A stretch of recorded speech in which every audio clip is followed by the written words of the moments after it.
పెళ్లి తర్వాత ప్రతి ఒక్కరూ హాయిగా ఉండాలని, సంతోషకరమైన జీవితాన్ని గడపాలని అనుకుంటారు.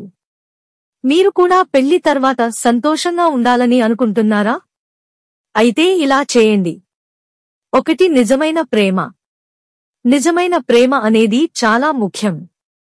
వైవాహిక జీవితం బావుండాలంటే ఖచ్చితంగా ప్రతి ఒక్కరి బంధంలో నిజాయితీ, నిజమైన ప్రేమ ఉండాలి. ఈ రెండిటికీ కట్టుబడి ఉండాలి. ఈ రెండిటిని అనుసరించే వాళ్ళు వైవాహిక జీవితంలో సంతోషంగా ఉంటారు. ఇబ్బందులే రావు. 2. పారదర్శకత. ఎప్పుడూ కూడా ఎలాంటి రహస్యాలు లేకుండా భార్యాభర్తలు ఒకరితో ఒకరు అన్ని విషయాలని పంచుకుంటూ ఉండాలి. నిజం, పారదర్శకత భార్యాభర్తల సంబంధంలో ముఖ్యమైనవి. ఇవి ఉంటే నమ్మకం కూడా ఉంటుంది. ఒకరికొకరు జీవితాంతం తోడుగా కూడా ఉంటారు. 3. అహంకారం ఉండకూడదు. అహంకారం అస్సలు మంచిది కాదు. భార్యాభర్తల మధ్య అహంకారం ఉంటే ఆ బంధం తెగిపోయే ప్రమాదం కూడా ఉంటుంది.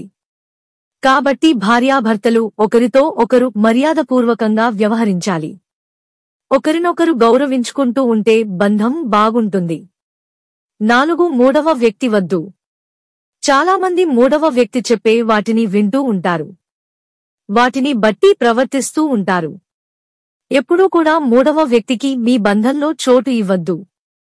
ఇలా పైన చెప్పినవి మీరు పాటిస్తే మీ బంధం బాగుంటుంది.